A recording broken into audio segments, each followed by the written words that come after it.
Hello, and welcome to Reaching for the Moon, presented by Everglades Moon Local Council, Florida chapter of Convenant of the Goddess. CoG supports individual works by its covens, members, and local councils.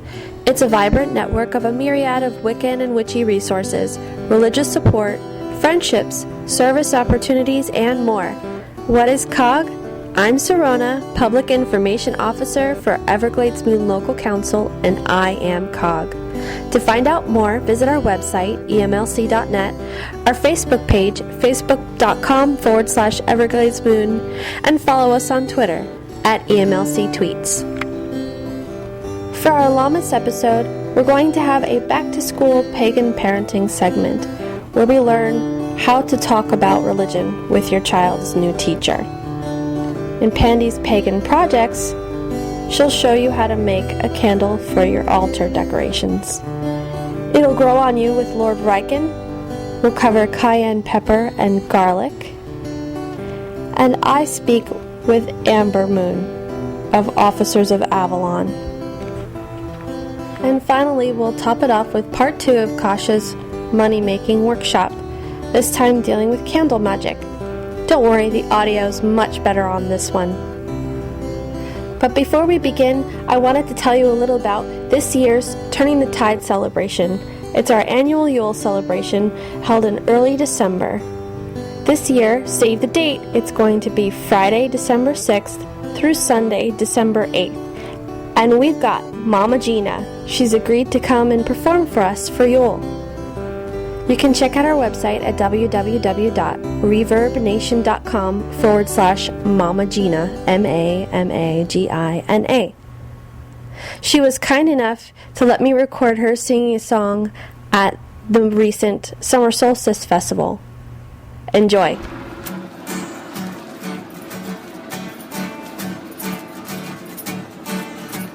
This is a story. It's a true story. Hasn't happened yet,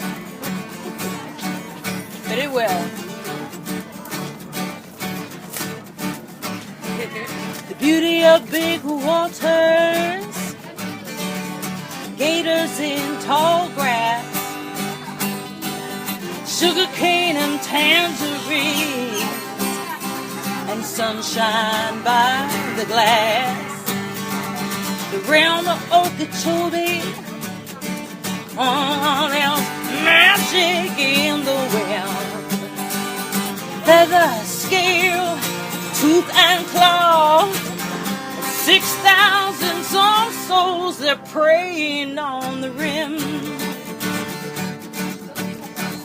A quiet town, a peaceful folk who worship their own God. Down at home and family, abiding by their laws. Nothing changed in their sweet world. They lived it day by day till the story broke. The headline shout, Pagans on the way. We're gonna ruin Okeechobee. The sun, the toes, the mosquitoes, the flies, the wind, the gators. Evening news, the payday blues, lies and instigators. Evil in this world is wide. We suffer and we frown. Nothing like this final plague, the day the pagans came to town. Oh, stick around, it gets better. The preachers of Pahokee cried. They come to flood the town. The Okeechobee Lake will rise, and everyone shall drown. Hide your sons and daughters, while there's belly dancing here. We prophesy the sky will fall, there's everything to fear. The pagans smiled and pitched their tents and lit their sacred fire. They cast a circle on so wide, their hearts were open wider. They kissed the earth, they kissed the sky, no water's rising here. They welcome tribe, they welcome town. There's room for God and Goddess here.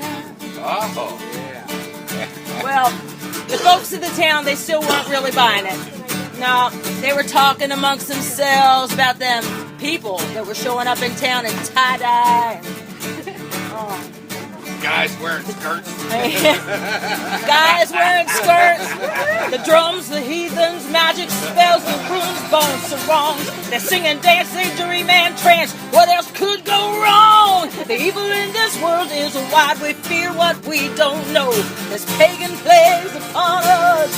God's above and God's below. Well, this is a part of the story where you would think things would start to really get bad. Them Christians would start to lose their minds. Them pagans, they would start to lose their tempers. Yeah, and we got them, don't we? We get all hot and bothered out here in the sun at summer solstice. We're likely to say some things we shouldn't. Yeah. Everyone feeling persecuted, right? Oh. Anger ruling the day. Pitchforks and torches and epithets flying. Epithets is a really big word. Look it up on Wikipedia. Yeah. Hey, baby. Come on in, Wynette. We're talking about this festival right here. Oh, yeah, signs are waving. People screaming. My God is the one true God. Oh, yeah? Well, let me tell you something. My goddess gave birth to your God. Oh, it's going to get worse and worse, and people will be screaming at each other, and it's going to be awful, but that's not what happened. I had to put that pause in there so I could turn the page. Yeah, that's not what happened. Evening fell, and drums rang out, and joyous was the cry. Fullest moon they ever saw, and summer solstice tides. The pagans watched the townsfolk as they found this sacred space. Heartbeats joined in a rhythm on the shores of this great lake. Oh, the beauty of big waters and gators in tall grass, sugar cane and tangerines, sunshine by the glass, realm of Okeechobee. Oh, there's magic in the wind. The Hokie and the pagans celebrating on the rim. The sun, the toes, the mosquitoes, the flies, the wind, the gators. Don't believe the evening news and all the things that plague us. Oh, the realm of Okeechobee. Oh, there's magic in the wind. The Hokie and the pagans. Hokie and the pagans. The Hokie and the pagans. We are dancing on the rim. Dancing on the rim.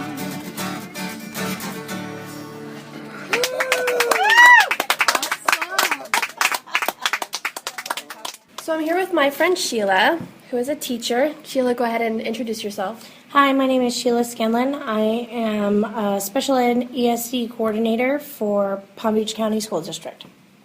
And can you explain what that is and what you do? I am in charge of all children with special needs within the process, pre-identified gen ed kids with academic behavioral concerns or emotional concerns, as well as children who are already identified who receive special services in speech, academics, emotional, or other physical impairments as well. So you deal with emotionally challenged children. Mm-hmm. But you also do some basic teaching. I do. I service currently this year kindergarten through third grade. I do have a fourth grade group who are pre-readers, So they're just emerging, having to learn how to read. Okay. But I've been within the school system. This will be my 14th year, and I've taught grades K through high school. So I brought you here to ask you some questions about how religion mixes with school in ways that are constructive. And while I'm a firm believer of separation of church and state, schools still have, winter celebrations and Easter break and stuff like that. So as a parent, as a pagan parent, and I'm raising my children Wiccan, which is not one of the mainstream religions, I wanted to ask you, when you first introduce yourself to a teacher or your children are first entering the school system, how do you talk about this topic? How do you bring it up? What's appropriate to talk about? What do you know to ask for? What kind of information should you give? Well, as you said, technically the laws state it's separation of church and state. Right. Teachers within numerous counties are discouraged from discussing religion. It really is a school culture thing. Each school is individual, just like each group of people is individual. You have a cultural community. So some schools may have winter celebrations where they will sing songs that are indicative of Christmas. Yes. Some schools, depending on where they're located, may have more Hanukkah-based songs. And then there are other schools that are more of a melting pot, and they will kind of try and do a little bit of everything or stay away from specific songs dealing with the mention of Santa Claus and the mention of Hanukkah, and they'll just do more, holiday, winter... Frosty the Snowman kind of reindeer stuff. Right. So I can tell you, being at a school that is primarily Hispanic-based, that we do not, at our school, do not recognize any of the holidays. We do not celebrate Halloween. We do not celebrate Christmas. We do not celebrate Hanukkah. We don't recognize them. We do a spring festival and a winter festival, and they have nothing to do with holidays related. When mentioning to a teacher, if you're concerned, I think the big thing that teachers are concerned with is certain religions have food restrictions. Okay. That's something that's important to know. Okay. Typically, teachers are trained to dodge questions about God and what is your religion and what is your political view. So what I'm getting from you is generally the culture is one of two ways, both of which are technically legal. One way is to avoid religion at all costs, where Halloween turns into a storybook character dress-up parade instead of Halloween. And usually that's only allowed for kindergartners.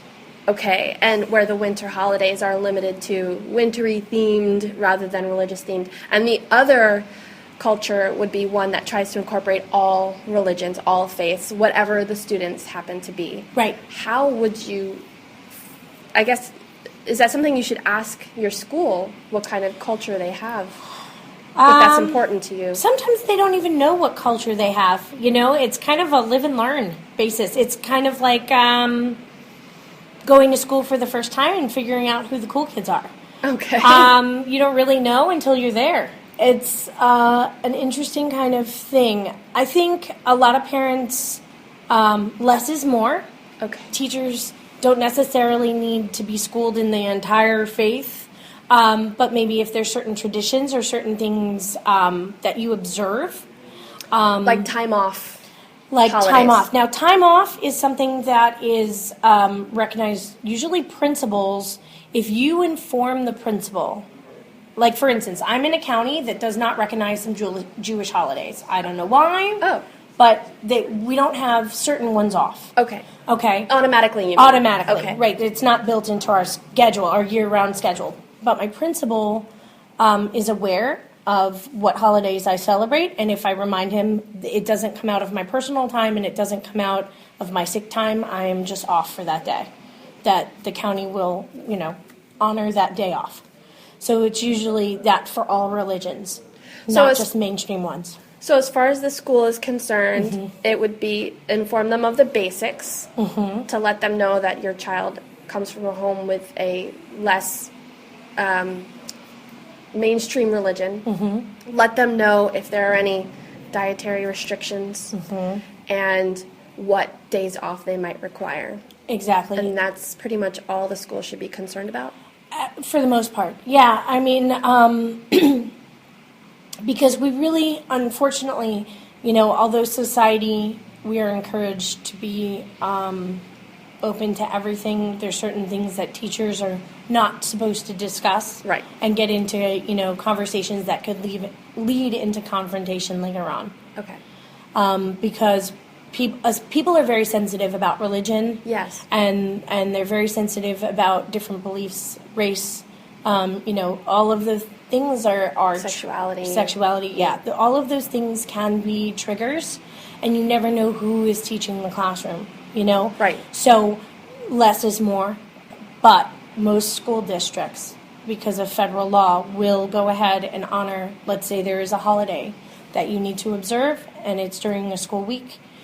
They will not count that absence against your child. It would be an excused It would absence. be an excused absence Okay. based on religion.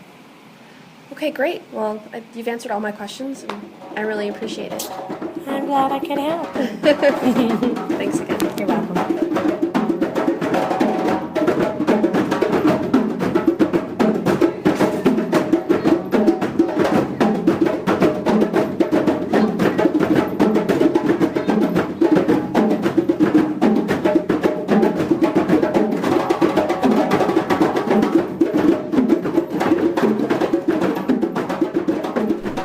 Hi, I'm Pandia, and this is another edition of Pandie's Pagan Projects. With the celebration of the first harvest upon us, I'd like to share a craft that you can use to decorate your altar with candles. If you're like me, you have altar trimmings for every Sabbath. This one will work for your harvest festivals, whether you celebrate Lammas, Lugnasa, or Cornucopia as I do. As a plus, this one is super simple, and you probably already have all the items you need right in your own home. To do this craft, you will need candles, glass containers that are taller and wider than your candles, and corn kernels. That's it. I made God and Goddess candles for my cornucopia altar using mason jars, tall votives, and a bunch of unpopped popcorn. I thought that the mason jars were appropriate since cornucopia, like Lammas, is about the harvest, and what's harvested would be stored for use through the winter in mason jars. This would work great with tea lights and smaller candle holders as elemental lights, too. First, make sure you've peeled all the labels off whatever candles and holders you'll be using. Next, fill your vessels with the corn kernels about a quarter of the way up. Nestle your candle in the unpopped corn. I used the metal ring of the mason jars as a decoration on mine and even wrapped them with raffia for decoration. I saved the metal insert to use as a candle snuffer. Ta-da! You're done, and you have spectacular altar candles that you can use over and over. As with all our projects, step-by-step instructions with pictures will be available at our website, www.emlc.net. See you next Sabbath!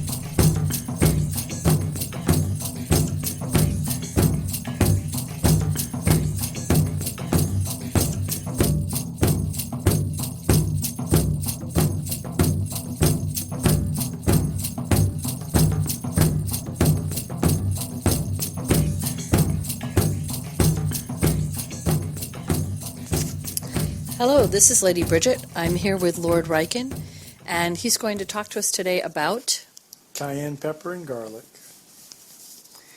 I did my episode on Master Tonic, my favorite cure-all for everything under the sun, and I promised that I'd come back and discuss each of the herbs in it in slightly more detail.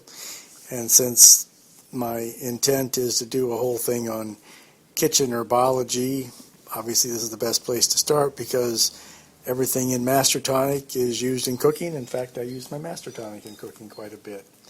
So tonight we're going to talk about two of the herbs or spices that are in Master Tonic, cayenne pepper and garlic. We'll start with cayenne pepper. Now, obviously the active ingredient in cayenne pepper is capsaicin, the pepper oil. It is quite a remarkable thing, and most people have heard at this point that cayenne pepper is good for pain relief. And that might seem counterintuitive considering how much pain cayenne pepper can inflict on you. Mm-hmm. However, there is actually a sound basis for this. Capsaicin, what's the best way to put it? Capsaicin takes over certain receptors in the nervous system that would normally be used to transmit pain signals.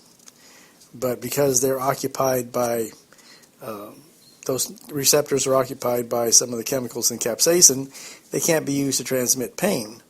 Therefore, pain relief. Capsaicin can be used both internally and externally. Externally, it's, of course, used in all kinds of pain medication ointments, but it's relieved the pain of arthritis, bruises, stiff joints, such things as that. It both has the analgesic aspect, that is, it relieves the pain because it blocks the pain signals, and it stimulates the blood flow to the area, which helps in the healing process. It warms the area, it soothes.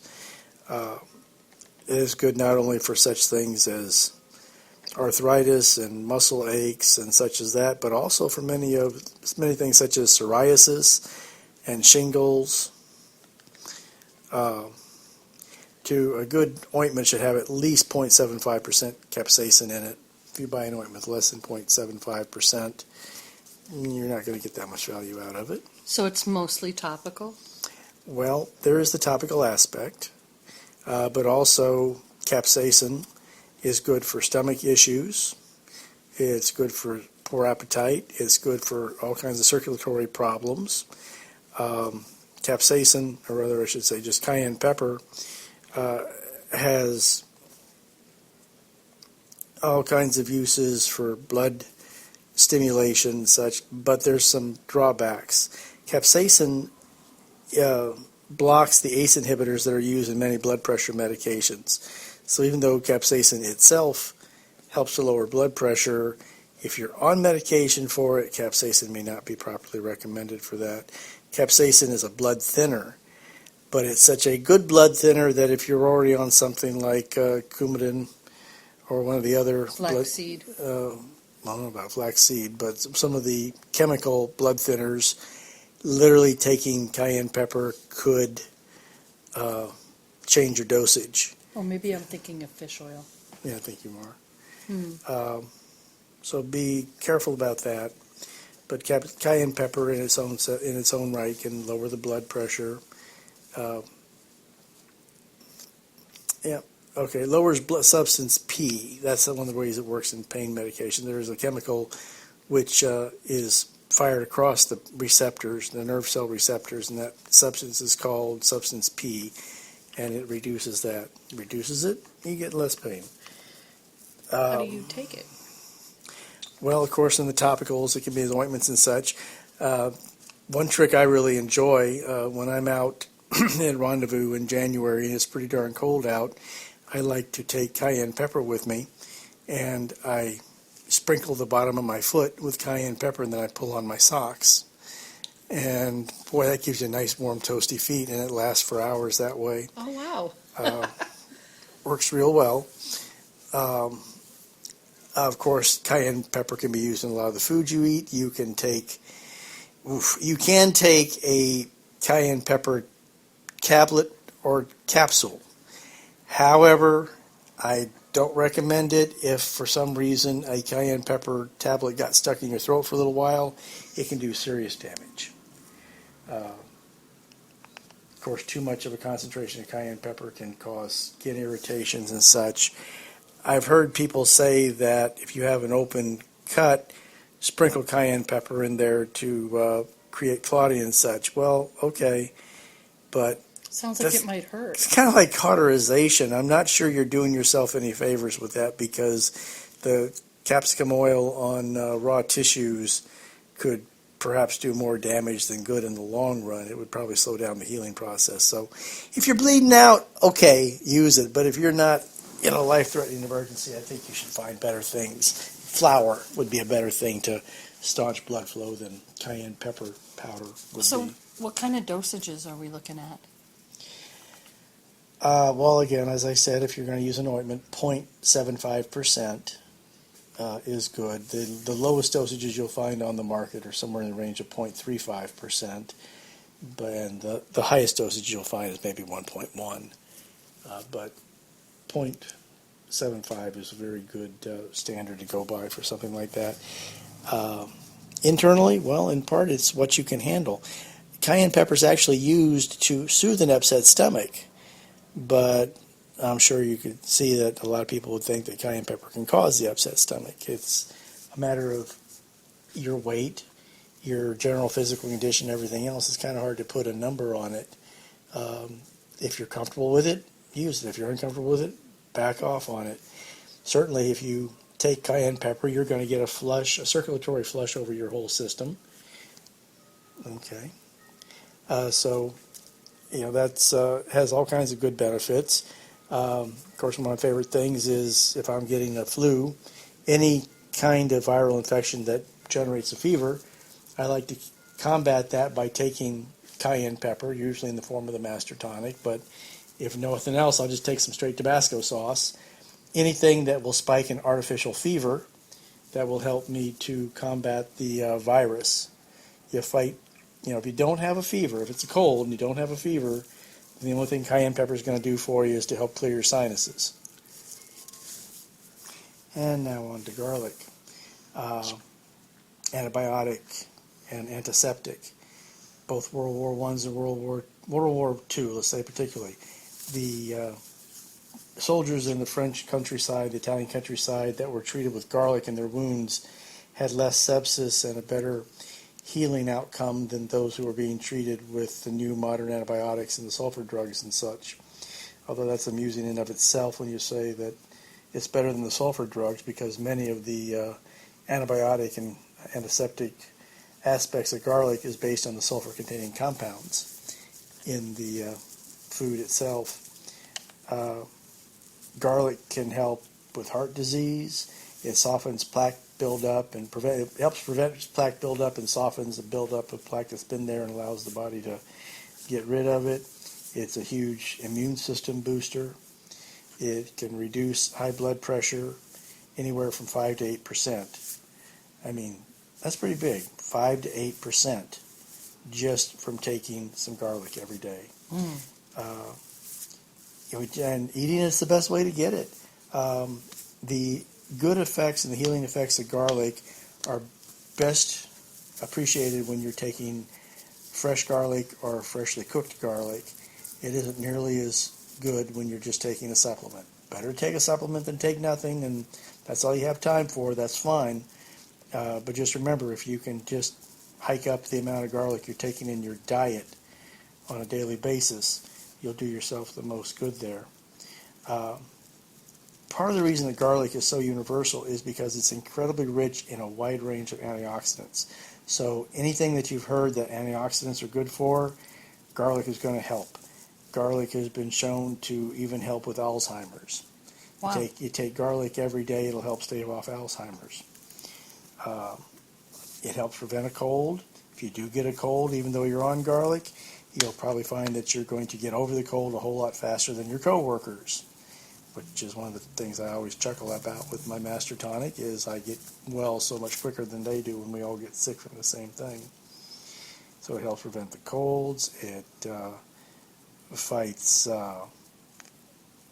it fights cancer. Again, antioxidants help prevent cancer. They've shown that garlic in a diet can cause up to a 30% reduction in colon cancer for men and 35% colorectal cancer for women. That's significant. That's a very significant reduction. And that's a number of studies over a great deal of time have shown that. Garlic juice can be used to treat ringworm, jock itch, athlete's foot, all kinds of funguses on the skin surface.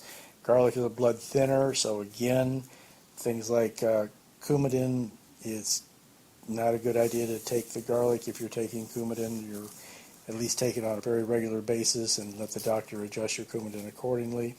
Garlic can counteract the efficiency of birth control pills. It can complicate any of the cyclosporines. What's a cyclosporine? Cyclosporine is a whole range of I think it's antibiotics that actually can affect their So if you're taking efficiencies. garlic, you should tell your doctor.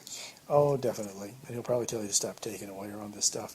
Garlic does not seem to have garlic has such a bad reputation with affecting AIDS medications, HIV/AIDS medications, So you shouldn't take extra garlic if you're taking medications particularly for HIV. Yeah. Okay. So taking garlic for HIV, I guess, wouldn't be the worst. But if you are on an HIV regimen, don't do it. Okay. Yeah, Plavix, aspirin, Coumadin, all these things, that are blood thinners. Garlic will increase their use. So you either need to tone down the amount you're taking of them, or you need to not do the garlic. You've got to have things under control. But garlic, you take some garlic and put it in honey. Make a syrup out of that. Good for a sore throat. Buy your chopped garlic in the jar at Publix. Get the garlic in oil. That way you can just take some of the oil, warm it up in the microwave, and put it on a piece of cotton in your ear for an earache.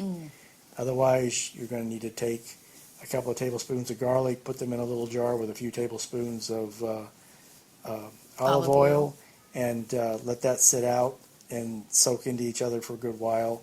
And I always keep that on hand for use for earaches and such. And I heard a rumor that garlic was good for mosquito repellent.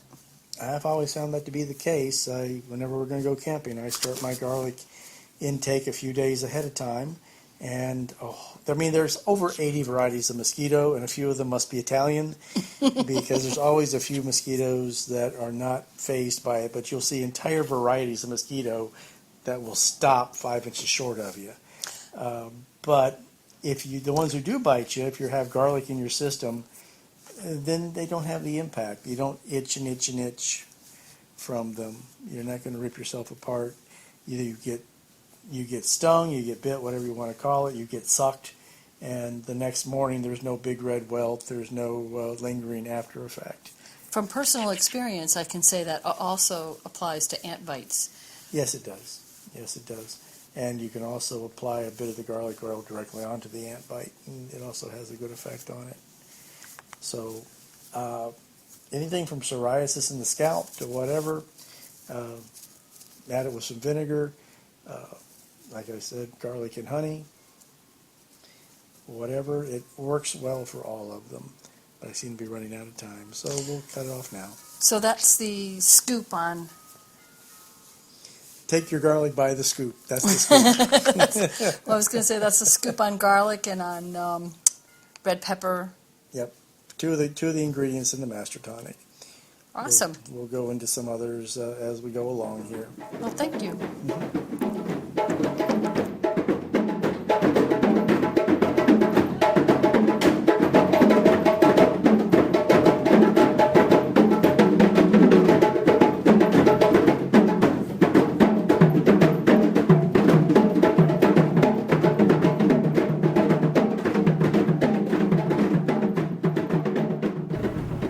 Hey, Grand Council is coming up soon. It's the annual gathering of members of Covenant of the Goddess, where we do the Covenant business. We'll be spending a few days in Salem, Massachusetts, painting the town red. Can't wait to see our other CoG members. We'll be tweeting, posting, and taking tons of pictures. Keep your eyes open.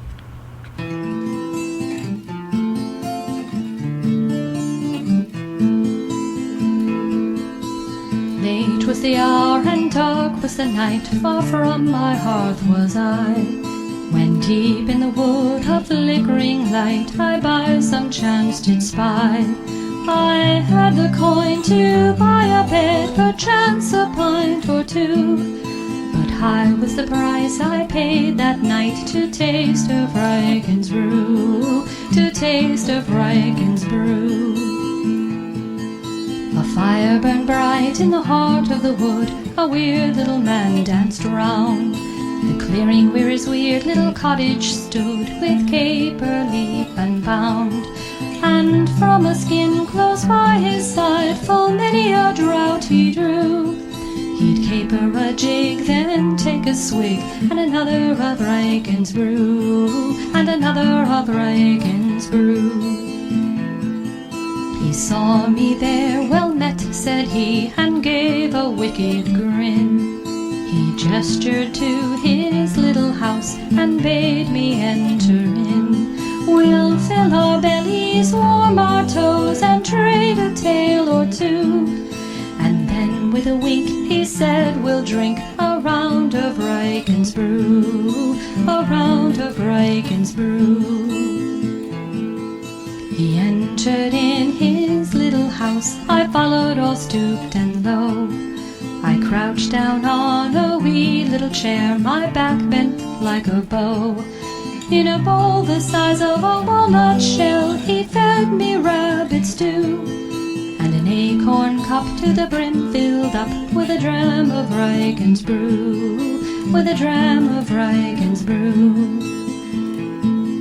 It burned like hellfire going down, I thought my time had come.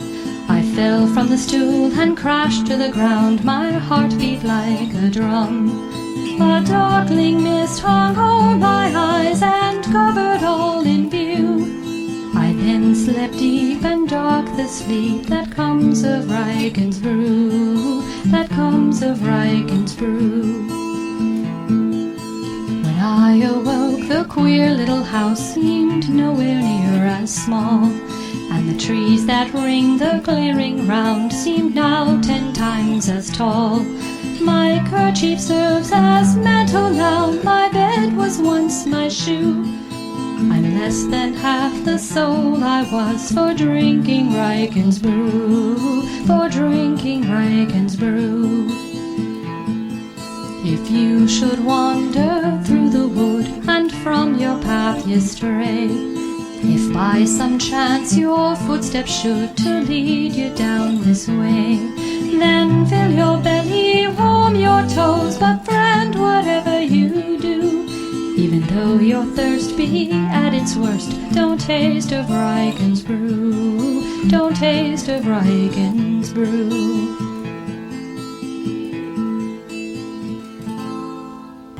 Hey Moonies, Serana here. I'm sitting with Amber, who is the Vice President of Officers of Avalon, which is a charitable organization, a group of officers, nurses, firemen. Who else do we have? Retired security, retired military. All kinds of pagan first responders who are here to educate and offer charitable services in the name of pagans and first responders. Hi, Amber. Thanks for joining me. Hi. So, what specific kind of work does your organization do? Mostly we do outreach for other pagan responders. Like if I had a work issue where I was fighting with my department because of a religious, if they had a problem with chosen religion, we would go and gather and try to help with that. Or if they had, say an officer had an officer-involved shooting and there was a lot of press, negative press for that person, that officer may not want to go talk to the chaplain that the department would assign them. So we'll go out, we have chaplains, and they'll go out and speak to the officer about whatever, issues they need to work through. So you support pagan first responders? Yes. Specifically. And we also do fundraising for disaster relief. That was when Peter Dybing was our president. He was very big on that. So that's what the group had been focusing on the last few years. Peter Dybing, who we recently heard as a member of Lady Liberty League, helped with the Kira Withers situation in Central Florida, and also facilitated and assisted with security and education outreach at the first annual Summer Solstice Festival in Okeechobee. Yeah, we know about Peter. Yes, Peter gets around. Yeah. So, do you volunteer at any specific events, or do you do any sort of? We're starting now to want to go out to the Pagan Pride Days, because only a certain population is on the internet. I mean, a lot of the younger generation is, but we have a lot of retired officers and firemen and nurses who find us through word of mouth of other people, and then they're like, where were you guys, 10 years ago? So actually we were around, just nobody, knew we were around. So. Yeah. Yeah, I have to say, before I met you, I'd never heard of it before. And I know plenty of pagan first responders, so... Yeah. Let me think now. Are there any upcoming events that you guys are already deciding to attend? We were hoping to be at Orlando Pagan Pride Day, and also maybe Volusia County or Jacksonville. It's just, there's only three of us, I think, right now in Florida, because we're from all over the country and all over the world. We have a large group of people from Canada. So we have, each state has a coordinator, and they can call us or email us and say, hey, my Pagan Pride Day is this day and I'm going to go out, and we'll send them brochures and things, and then they can answer questions. But we've never had a national gathering. That's something that we would like to do by 2016 is, have a convention of sorts, however small. So. Would that convention be state by state? Would it be... No, we would hope to have a national... or an international... Well, yeah. Well, Canada. I would consider Canada, So maybe a North America, yeah. Though we do have some in England and Ireland. Yeah. About how many members do you have? 270 at last count. Bless you. Oh, excuse me. Thank you.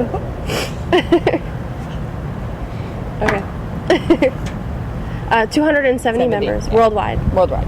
Oh, that's great. That's great. Is there anything? Do you accept charitable donations? We do. On our website, we have a PayPal button that's for charity, and you can actually specify. I think the last one we did was Hurricane Sandy for up in New York and New Jersey. There was some discussion about Yarnell firefighters, but they've had such a outpouring that right now they're asking everyone to hold off because they can't keep up with what they're still in their grieving process. So, but in the future we would like to some kind of just money donation to the specific families, even though none of them, as far as I know, are pagan, but they're still our brothers in a sense because of their choice of jobs. First responders. Yeah. Are you going to be at any Florida events anytime soon? There has been talk about a workshop for Florida pagan gathering, because a lot of pagans who aren't first responders, especially when it comes to law issues, a lot of people know what they know about the law from what they see on TV. Yes. And so we've kicked around ideas of holding workshops for pagans, kind of like, here's how you, navigate an encounter with a DCF worker or a police officer or a fire person or EMT. Here's why they do what they do. When an EMT comes in your house because your grandmother is ill, and you're very excited, obviously, and upset because your grandmother is ill, try not to take offense when they ask you to leave the room. Here's why they're asking you to leave the room. Here's why they're asking you questions that seem to make no sense to you. It's something that they need to do. And a lot of people that's the unglamorous side of our job, so they don't show that on TV. Yeah. And people take it as, we're being rude, we're forcing them out, and it would be good to explain to people this is exactly why this is done. This is why they'll ask you this. We have a lot of people who will dial 911 because they have an emergency, and they don't want to answer any questions about that emergency. And they get very frustrated, and they say, forget it, and they hang up the phone. But we need to know, what is your emergency? Do you need the police first, or do you need the fire team first? Do you need the EMTs first? Who's hurt? How many are hurt? What can you see? And people get excited and don't want to, or can't, because they're so in an excited state that they have trouble answering it. But I think if people know ahead of time that that's what's going to happen when you dial 911, it might help. So you're not only educating maybe co-workers and employers about what it is to be pagan, right? But you're also educating pagans about what it is to be a first responder, right? Because an anathema to a Wiccan is just a tool. When I'm at work, it's something completely different. Could be a weapon. Yeah, absolutely. Even though as a pagan, we don't ever use them that way. Right, but a knife is a knife, and that's all someone like that sees. So that's a great bridge to gap, and I can see the need. I can understand that. And we're trying to convince our police academy to allow us to come in and speak. They're a little on the fence about it, so we're trying to make it very broad, like how to deal with different people of different religions in general, because so many different customs, and we meet so many different people that when we come in, you know. For instance, there's several customs and cultures, even in South Florida, that you would need a female to deal with a female victim, absolutely. or a male to deal with a male Who to victim. talk to when you walk in first. Yeah. You know? Some cultures, grandma's the boss. Other cultures, dad is the boss. Some cultures, mom is the boss, and don't talk to the kids. You know, and then with religion things, there's a lot of that as well. That's an excellent service you're providing. I hope it builds up more, because I think the more that the two groups meet on a common ground, there'll be a lot less distrust on both sides of, you know, why do they do that? That's weird. Or why are they giving me a hard time? I'm not doing anything. So it's an interesting place to be in both worlds. So potentially Pagan Pride Day. Mm-hmm. I mean, potentially Florida Pagan Gathering. Yes. Any Pagan Pride Days? Hopefully Volusia County and Orlando and maybe Jacksonville. That's for Florida. I haven't gotten commitments yet we have a big contingency in Texas who wants to do their local cities. And then Good idea. I've heard some up north in like Michigan. Most of our membership comes from heavily populated pagan areas, as you would assume. So California. Maybe, right. So if there's, 50 pagans in this one town, maybe one's a first responder, So that's great. But we'll have a list on our website of all the places we'll be. And your website is? Just like you would think, www.officersofavalon.com. All one word? Yep, all one word. Great. And is that a good place for people to find you, to get in touch? We're also on Facebook and on Twitter, just under Officers of Avalon. I think Twitter is Officer of Avalon because it wouldn't fit. Officer, we ran out of room. See. So. Okay, well, that's but good we're to on know. there. All right, well, thank you so much for talking with me. I really appreciate it. I really appreciate it. Thank you very much.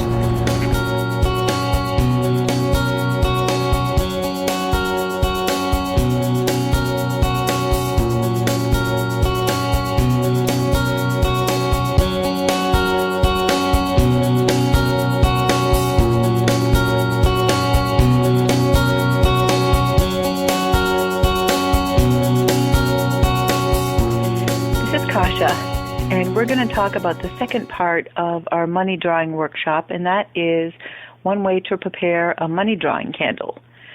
So for this project, the supplies that you're going to need are a tube candle.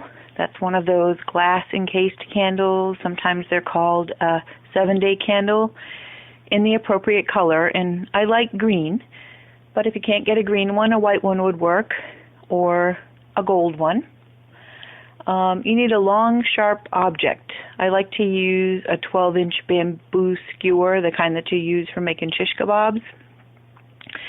You need money drawing herbs and oils and curios. So some of the herbs that you might use include cinnamon and allspice, 5-finger grass. You could use some High John the Conqueror root. You could use mandrake or patchouli. You could use sassafras, some Spanish moss, some thyme. You could use some condition oils, money drawing oil, pot of gold oil, prosperity oil, any of those ones made by Magickal oil makers that are specifically made for drawing wealth or prosperity. You could use some other objects like shredded money, coins, maybe some mineral objects like lodestone and magnetic sand or pyrite or gold flakes. And you might want to use some paints or markers to decorate the outside of your candle when you're done. Colored Sharpies work, or some colored paints. So you want to assemble all these ingredients, and one thing to remember when you're working on this candle, when you're assembling the ingredients, and when you're doing any kind of money, prosperity, or manifestation work, is to keep track of your frame of mind. Remember, in the first part of our Money Magic workshop, we talked about framing our intention, and to remember the thoughts that are in our head, and that our work is going to be to build prosperity. Remember that the universe is hearing what we're saying, so we want to be talking about growing money and building prosperity. We don't want to focus on being broke or what we don't have or lamenting about our lack of things. We don't want to have we say, as I will, so mote it be. So be sure that you believe that and you know that, and that you are sure that as you light this candle and these herbs and oils work on your behalf, gates will be opened and money and prosperity will come your way. One very simple money chant and affirmation that I've learned and that I've used goes like this: money come, money flow, money mine, money grow. And sometimes I chant that when I'm putting together money bags or money candles. When I light a candle, that works.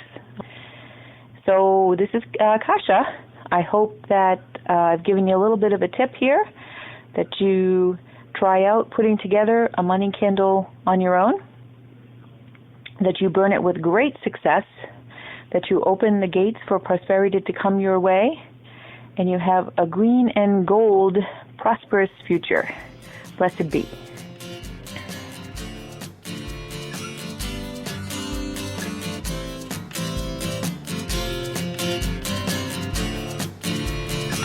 Just wanted to give a quick shout out to one of our members who became a father for the first time on Sunday, July 28th, 2013 at 10:13 a.m. This one's for you, Magickal Child from Lady Bridget's album, Voices of the Goddess. Congratulations.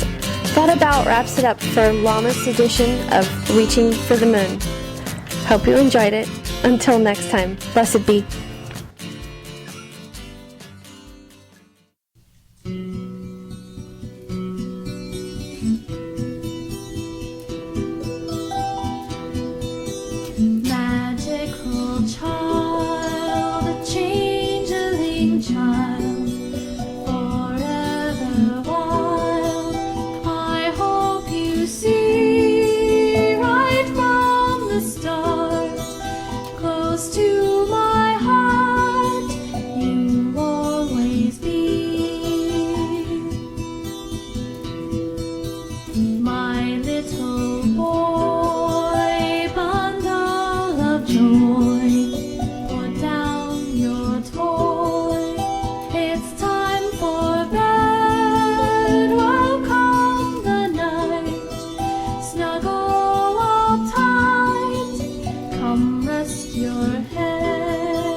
Magickal child, changeling child.